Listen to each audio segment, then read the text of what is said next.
kitchen today. I'm Joanna Tsouvelis, and you're watching Kitchen to Kitchen, where we visit people in the Belmont community so they can share their recipe with us in their own kitchens.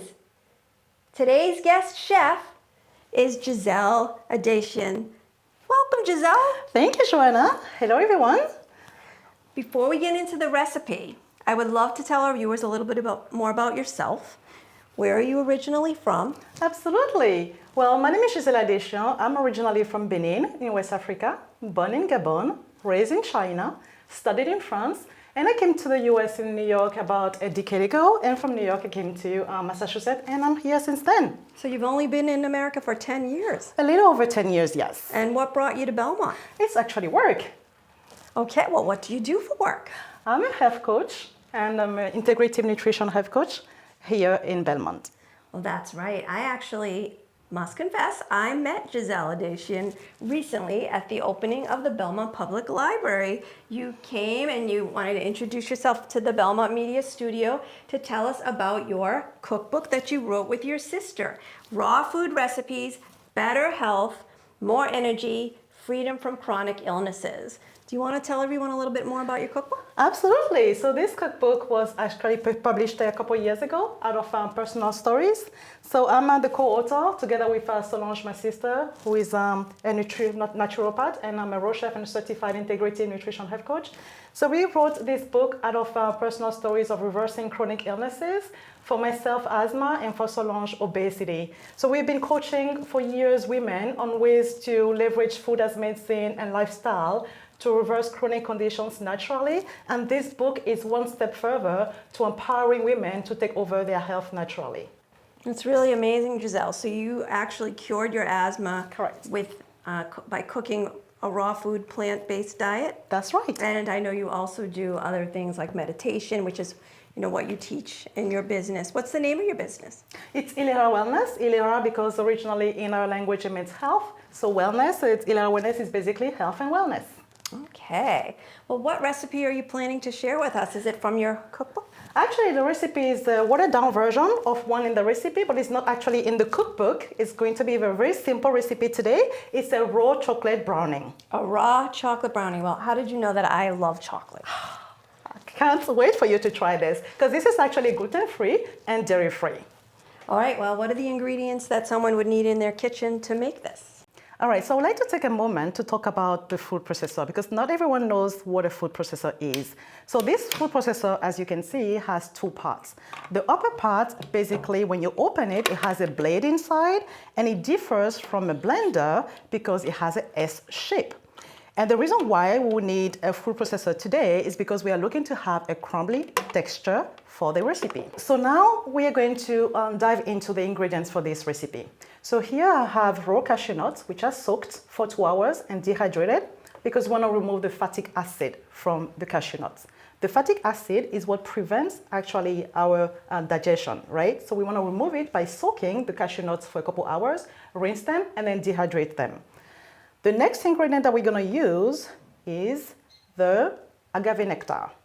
Agave nectar, because it has a lighter, basically a color, but also a low glycemic index. We're also going to use here dates as a binder for this recipe. The next ingredient we're going to use are coconut, shredded coconut, unsweetened, and cacao powder. So the cacao powder is also unsweetened. Next, you have Himalayan sea salt, because we want to take advantage of all the minerals in the salt itself. I also have here one sweetener, which is unfamiliar to a lot of people, that is called mesquite powder, which is a plant-based sweetener. It has a flavor that we use in raw dessert, which is going to add a little bit of taste to our recipe today. Last but not least, we have the half of juice of a clementine, and we also have lime today, as well as some flavoring, such as vanilla flavor, liquid stevia. Thank you, Gisèle. Now that we've gone over all these healthy ingredients, let's get cooking. All right. So for the first step here, we're going to use the cashew nuts. So I'm going to be adding cashew nuts into the food processor. You said you washed those cashew nuts? Of course. You soaked them? Yes, we need to soak them for 2 hours. Each nut has its own soaking time. cashew nuts have to be soaked for 2 hours and dehydrated, and then we can use them for this recipe. So now that we've added our cashew nuts, and Joanna, I may have forgotten to mention what we use as measuring cups. So you want to grab the measuring cup for me, please? Sure. There you go. All right, so I'm going to explain to you what we call a measuring cup in kitchen terms. So basically, when we talk about cups, a cup might be different from one person to another. But when it comes to a culinary terms, this is what a cup means. Literally, some of them have instructions written on them. So this one will be half a cup, for instance. This will be a quarter of a cup, and this one will be a third of a cup. So this is what we mean by a cup when it comes to measuring terms. Okay, thank you for explaining that. Now that we have explained that, we're going to go into the next step, which is basically securing our food processor and processing it for a few seconds. Oh, Gisèle, can I press the button? Absolutely. Oh, so you want to press this button, Joanne? Go ahead. Just the one that says pulse? That's right. Ready? Go ahead. That's right. That's it. All done. All right, so thank you, Joanne, for processing this for us. It was nothing. I'm just going to show you what it looks like after it has been processed for a while. So it has a crumbly texture, and this is exactly what we were looking for. So now we're going to place it back, and then we're going to add our dates. Oh, can I do that? Absolutely. So while you're doing that, Joanne, we want to make sure that we have a sticky texture, which is our next step. So I'm going to secure the food processor, and you want to add or use this button that you love the most. Pulse, okay. Sure.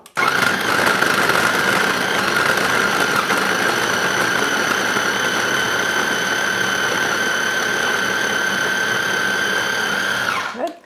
All right, so how do you know when to stop when it comes to the processing? We just do a test. You want to grab the spatula for me, please, Joanna? Is that this? Yes. Well, we use this is better. So what we're going to do is we're going to grab a little bit from the food processor, and we just want to use our hands and test it out. So normally when it has a sticky texture, you know that it's time to stop, which is actually perfect right now. So we're going to stop processing the food for now. Okay. Next step that we're going to do, we're going to add our unsweetened not cashew nut, but unsweetened Coconut? shredded coconut. That's right. So we're going to add that. And then we're going to add next the juice of half a clementine, which is going to add a good flavoring. Next, we want to add, this is agave nectar. Okay. Just a little bit. Okay. And then we're going to go to our cacao powder, which is unsweetened, by the way, if you remember. And this is what's going to make it chocolatey, if that's a word. Basically making it a little bit That's a word. a chocolate flavor. Yeah. And then moving on, we're going to use Himalayan sea salt. And remember, this is for the minerals that we're using this. We need a balanced flavor. And last but not least, we're going to add the mesquite powder. Now, because mesquite powder blends very well with the citrus, we're going to add a little bit of the zest of a lemon. So you want to grab the grater for me, Jean, please? Sure. All right, so this is the grater, and then there's one side that I'm going to use versus the other one. So I'm just going to add a little bit of the zest of a lemon to this.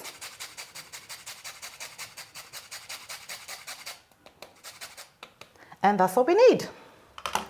And our final step is adding a little bit of flavoring, which is vanilla flavor and liquid stevia. So I'm going to add about 3 to 4 drops of each. And that's it. The rest will be processing a little bit, and voila. So Joanna, I know that this is your most favorite step, so you're going to help us process this again. Why, thank you, Gisèle. Here I go again. Sure.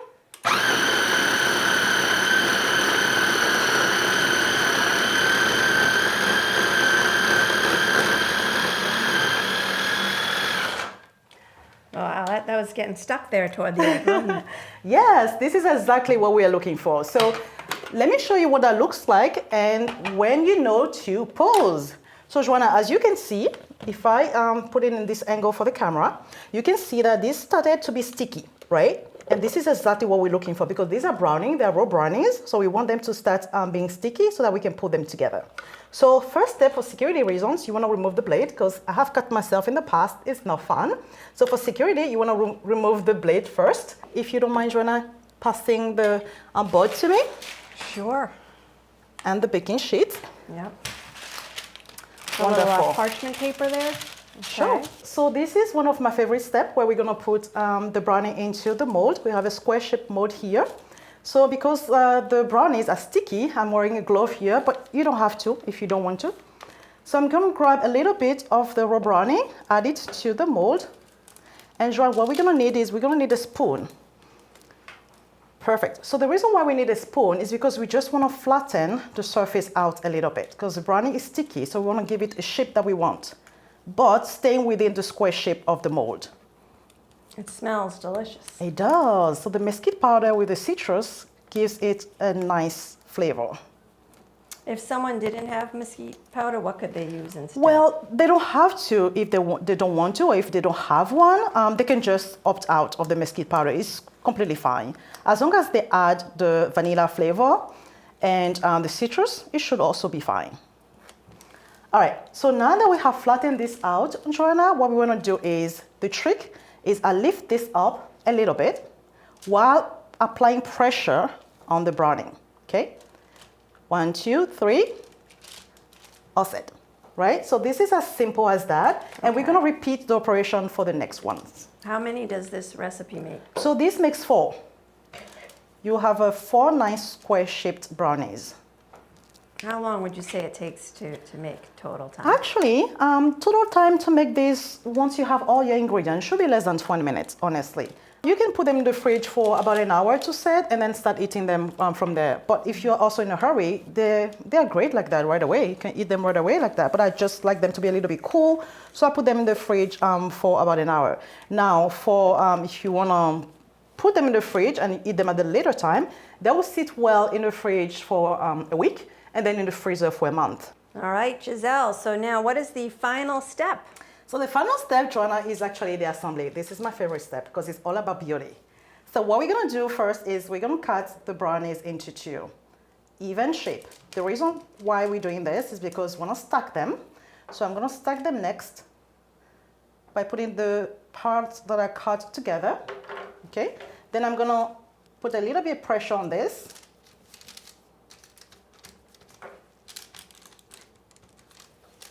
Now it gives a little bit of volume to the brownies. Definitely. And make them look tall or high, which is great. Yes. Okay, now that we have that, we're gonna put the first one out of the way. And by the way, just so you remember, I have a cutting board just beneath it, which allows it not to move too much. So I'm gonna take the second one, and then I'm gonna cut it into 2 as well, even parts. You just eyeball it, doesn't have to be perfect. And then you turn this and make sure that we have the cut part on the same side. Apply a little bit of pressure to it to make it stick. And remember, these do not have to be perfect. They look great. Yeah, and last but not least, they may be a little bit sticky, and that's normal. That's because they are raw and they are not cooked. So they have that texture. So now for the decoration, I've already pre-made a berry coulis, which is basically blending berries with a little bit of your sweetener, your favorite sweetener. It can be coconut nectar, it can be agave nectar. So we're gonna mix them up, and then we're gonna add a little bit, about 1 teaspoon of the berry coulis on top of each brownie. And the reason why we are doing that is because we want the berries, which we're gonna add next, to stick to the coulis. Oh, it's like glue for the berries. That's right. Oh, do I get to stick the berries? You can. Oh, I can? Oh, good. Let's do that. And then the fun part, Joanna, is yours. So you're gonna choose your favorite berry and then add it on top of each coulis. All right, I'll do that. My hands are clean, I did just wash. Sure. Like that? Mm-hmm. Perfect. You see, it doesn't require any great skill. Just Oh, okay, well that's good. Perfect. So make sure you apply a little bit of pressure Oh, to so it. you said it didn't require skill. No skill. Just apply a little bit of pressure. Pressure. There we Yay. go. Look And what you I did, did everybody. And this is the final product of our raw brownies. Wait, there's one more step. We put them in the fridge for about an hour. And then we eat them. And then we eat them. Gisèle, what do you say in your language before you eat? Bon appetit. Well, thank you so much for coming on the show. Thank you, Joanna, for having me. Would love to have you again. Thank you. Yeah, and be sure, everyone, to pick up a copy of Gisèle's cookbook.